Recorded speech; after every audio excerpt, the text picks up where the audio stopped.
ese wari watangira diet ukageraho ukabona ibiro byarahagaze burundu, nyamara kandi uri kubahiriza amabwiriza ugomba kubahiriza, urya neza nk'uko bikwiye, ariko wakwipima ukabona ibiro ntibiva aho biri pe, ahubwo rimwe na rimwe ukajya ubona byiyongereye, hiyongereyeho ikiro, hiyongereyeho ibiro bibiri, kandi byarangiza bikaguca intege.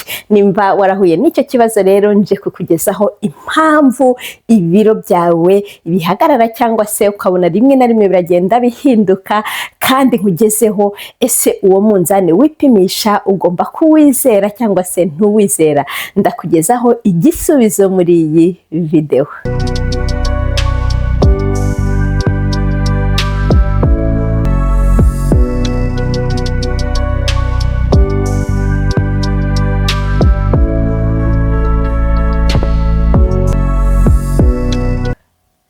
Inshuti zanjye mwese rero munyemerere mbanze mbasuhuze, by'umwihariko umukunzi wacu Rosine Mizero, we wagize icyo kibazo kakimbaza muri groupe, byatumye ntekereza kuri iyi video, kuko hari abandi bantu benshi bashobora kuba muhuriye kuri iki kibazo.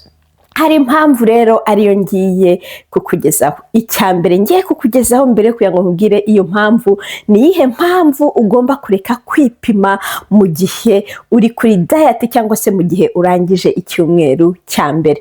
Murabizi rero ko diet zose dutangira hano kuri ADUHIRE channel, dutangira turinganiza umusemburo wa insuline, tugabanya isukari mu mubiri. Mu gihe cya mbere rero, mu byumweru bya mbere, umuntu ata amazi menshi utakaje, ntabwo bivuze ko ibyo binure ahantu biri uba ubitakaje, oya, ubwa mbere utakaza amazi menshi ku buryo ushobora no gusanga mu cyumweru kimwe uvuyeho ibiro 4, 5, 6, hari n'abavaho 8 bitewe n'uko umubiri umeze. Iyo utaye amazi menshi rero ubwa mbere, iyo wipimye uba excited, ukishima ngo ibiro biri kwirukanka, ibiro bikunda byirukanka, ariko ibyo ntabwo ari byo biro tuba turi gutagetinga kuri bya binure nyabinure, ayo mazi ya mbere utaye. Niyo mpamvu icyumweru cya mbere, ibyumweru 2 ugitangira diet bitagomba kuguca intege. Yego wipime kugira ngo ubone umusaruro, ariko nubishoboka rwose urekeraho kwipima burundu, uwo munzani ubike. Ubwa mbere nuta amazi uzajya ku munzani uvuga ati wow, bya bintu birakora, ariko ibyo biro 5 nubona byagiye, ndakubwiza ukuri ko ibyumweru bizakurikiye ntabwo ari uko uzabibona, kuko ubundi iyo twageze kuri target ya bya biro bibi, bya binure bibi, ariho nza kukubwira ahantu haba ibinure bibi byanagutera indwara, byanakwica. Ibyo ngibyo ushobora kujya uta hagati y'ikiro 1 n'ibiro 3 mu cyumweru cyangwa se mu byumweru 2. Waba noneho uremgeje imyaka 40 ho, ushobora guta hagati y'inusu n'ikiro n'inusu mu cyumweru, mu gihe uri gukora ya diet ya yindi nyayo pe. Urumva ko ayo mazi niyo utabwa mbere, uzaba excited uvuga ati wow, za diet zirakora, zigize gute, ariko ibindi byumweru siko bizagenda, uko n'ukuri pe.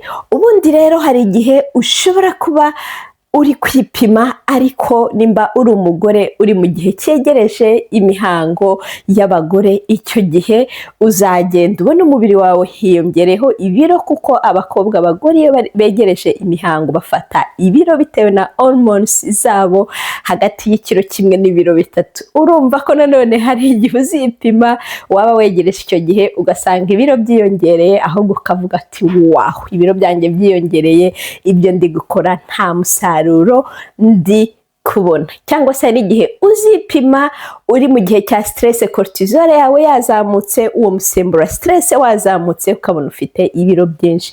Urumva ko rero umunzani wawe ni ukubika burundu, mu gihe target yawe ari ukugira ngo ute ibiro. Impamvu ya mbere ari kubika burundu, nuko rwose hari igihe uzajya wipima ukabona ibiro byahindaguritse, ntabwo ari uko ubyifuza, kandi niba byahindaguritse bizakubabaza cyane, ariko mu by'ukuri ntabwo ari uko ibiro bizaba byiyongereye, ahubwo nuko target hormones zawe, imisemburo yawe yo mu mubiri wawe, niko nyine ni igihe cyayo. Nimba uzi kuri gukora igikwiye rwose, icyo nta kibazo kirimo.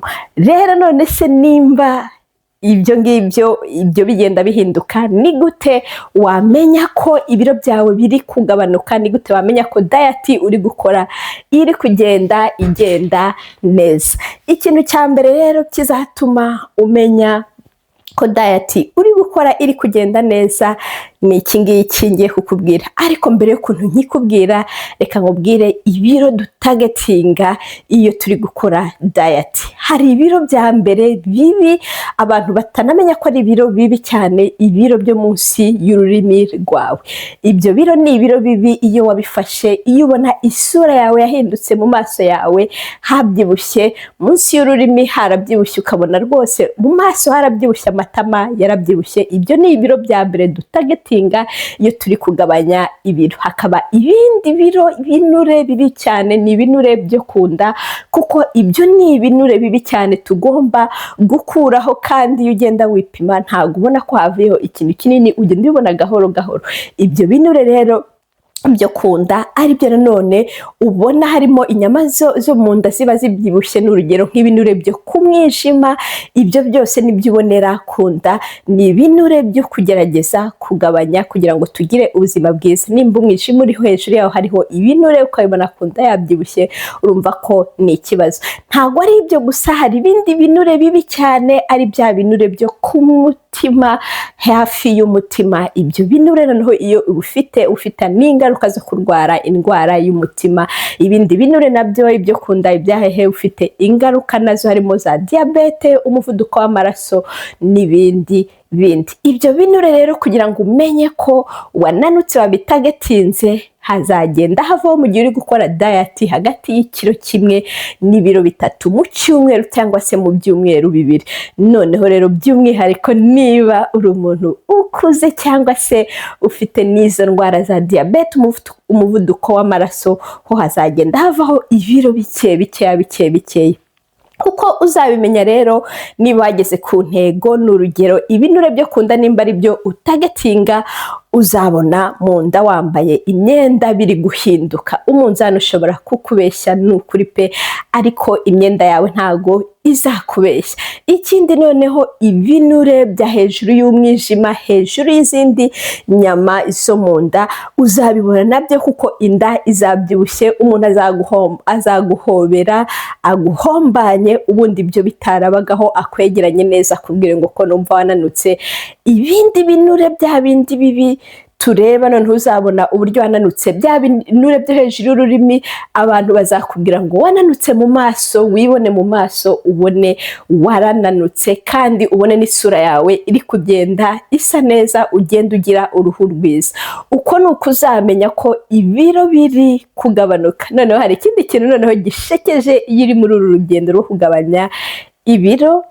Niba mbere utarakoraga siporo, ubu ngubu watangiye gushyira siporo mu buzima bwawe bwa buri munsi, ntabwo waryaga poroteyine, ntiwaryaga inyama, amafi, amagi n'ikindi, ibishyimbo bihagije, ntabwo ari byo washyiraga imbere. Noneho ubu nimba waratangiye kubirya ukaba ukora iyo siporo, ibiro byawe biziyongera, ariko ibinure bigende, kuko imikaya izakomera. Noneho nikomera, niwipima usange yarabyibushye, ibiro byariyongereye, ariko ibiro nibyiyongera, wowe ukiyumva, ukumva ufite souplesse, ukumva umeze neza, inda yaragabanutse. Ibyo nabyo umenya ko ari uko ukora ikintu gikwiye kugira ngo imikaya yawe imere neza, ikomere. Kuko niba utaryaga izo poroteyine, utakoraga iyo siporo, urumva ko nubikora umubiri uzahinduka, usange ibiro biragenda byiyongera kugira ngo bigabanuke, kandi uri gukora diet.